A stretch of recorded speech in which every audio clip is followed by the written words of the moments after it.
Bahasa Melayu indah berseni, lambang bangsa teguh berdiri.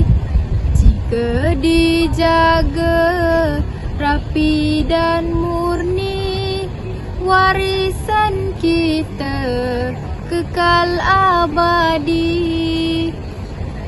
Saya Nur Ahyana binti Syarudin dari kelas BM2 akan mengulaskan isu kegramatiksan tata bahasa, iaitu dari segi kesalahan ejaan.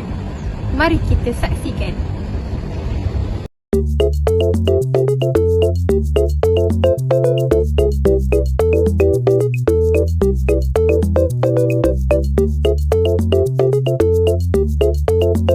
Kesalahan ejaan berlaku apabila huruf, imbuhan dan juga bentuk sesuatu perkataan dieja secara tidak betul sehingga menyimpang daripada ejaan bahasa Melayu.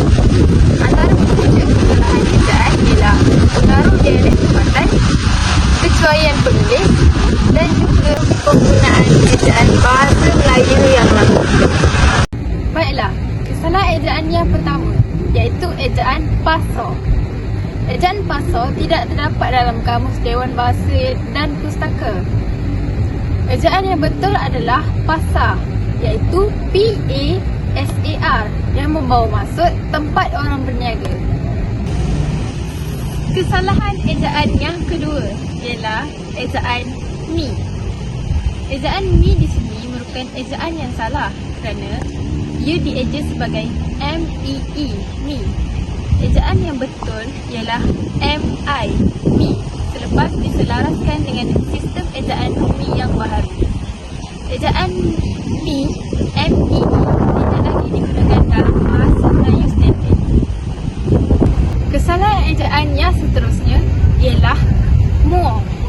Perkataan muar merupakan sebutan logat Johor, manakala ejaan yang sebetulnya dan sering digunakan dalam penulisan rasmi adalah MUAR, muar. Yang selanjutnya, kesalahan ejaan dilarang. Dilarang sepatutnya dieja secara rapat kerana larang merupakan kata kerja. Imbuhan di sepatutnya dieja secara rapat dengan kata kerja. Kesalahan ejaan yang kelima ialah ejaan muhibah. Ejaan muhibah di bawah mengandungi dua huruf B. Ejaan di bawah merupakan ejaan yang salah kerana menurut Dewan Bahasa dan Pustaka, ejaan muhibah hanya mengandungi satu sahaja huruf B yang membawa maksud persahabatan dan perpaduan.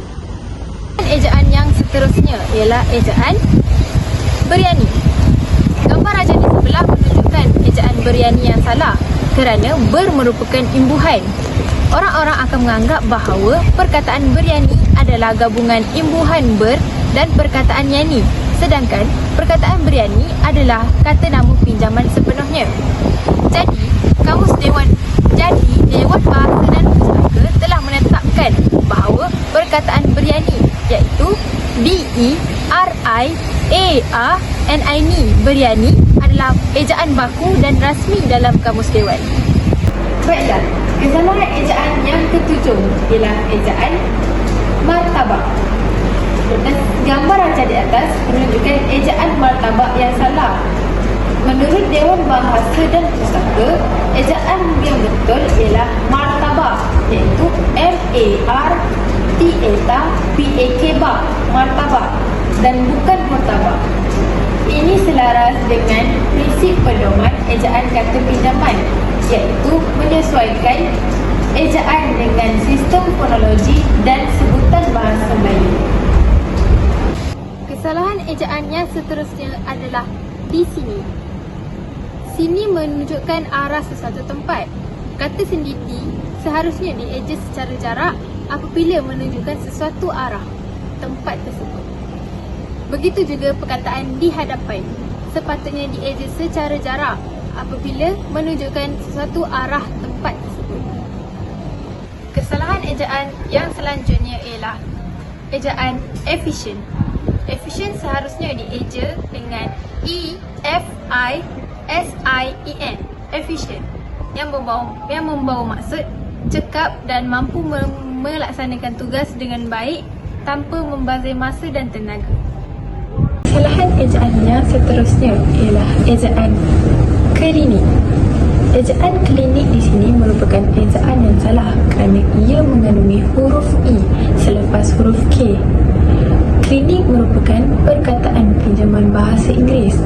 Biasanya, perkataan pinjaman bahasa Inggeris tidak mengandungi sebarang huruf yang akan mengubah bunyi atau bentuk asalnya. Maka DBP telah mengekalkan bentuk asal ejaannya iaitu klinik bagi menjaga kesetaraan dalam ejaan antarabangsa dan mengekalkan bunyi asalnya. Kesalahan ejaan yang seterusnya ialah perkataan oleh-oleh. Perkataan oleh-oleh di sini merupakan ejaan yang salah kerana ia menggunakan gaya ejaan yang lama dan tidak diiktiraf dalam Kamus Dewan Bahasa dan Pustaka. Ejaan yang sebetulnya ialah oleh-oleh, iaitu diambil dari pergandaan kata dasar oleh yang membawa maksud sesuatu yang dibawa pulang sebagai tanda hadiah ataupun cenderamata.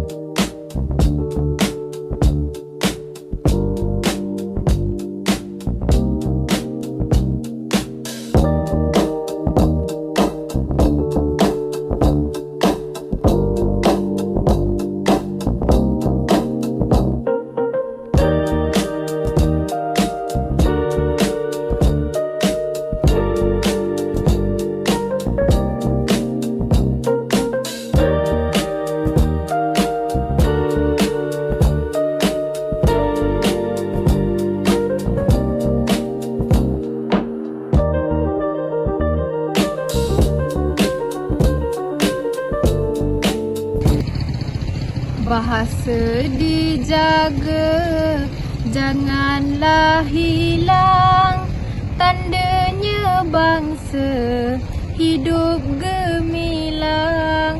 Bersatu padu, hati pun tenang, bahasa Melayu terus cemerlang.